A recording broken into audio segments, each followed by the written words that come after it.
on utilise de l'extrait fermenté d'ortie et de la décoction de prêle. Des préparations en fait, que nous effectuons nous-mêmes. Prises dans la nature, donc ce sont des plantes qui sont là pour aider des plantes. En 1880, le mildiou apparaît dans le vignoble du Bordelais. L'odium, c'était 1870 à peu près. Ce sont des parasites en fait qui ne sont pas originaires d'ici. Les vignerons, les vigneronnes ont trouvé des solutions comme le cuivre et le soufre.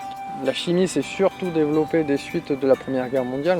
Les premières solutions étaient naturelles, elles sont toujours utilisées, elles sont toujours efficaces.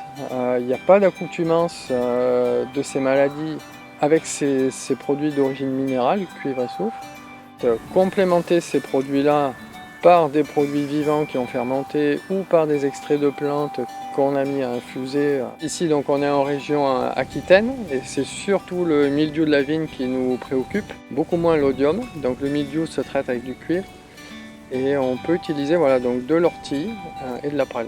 On rajoute quelque chose dans le pulvérisateur qui amène de la vie. Une année où il y a peu de pluie, on peut essayer de réduire les doses avec ces préparations.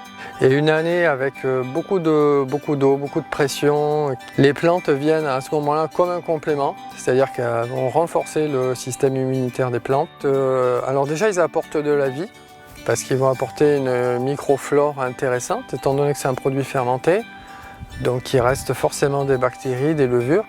Ils vont apporter des éléments minéraux, des molécules qui ont des effets qui peuvent être fongiques, qui peuvent être insectifuges ou insecticides. Donc ça, ce sont des effets qui viennent en plus de ce que nous apporte le cuivre ou le soufre. Très agréable à travailler, à faire fermenter soi-même. Bon, c'est que ça coûte rien, donc c'est une économie. C'est assez facile de trouver des endroits où il y a de l'ortie ou de la prêle à récolter parce que ça sent bon, c'est naturel, c'est une belle couleur.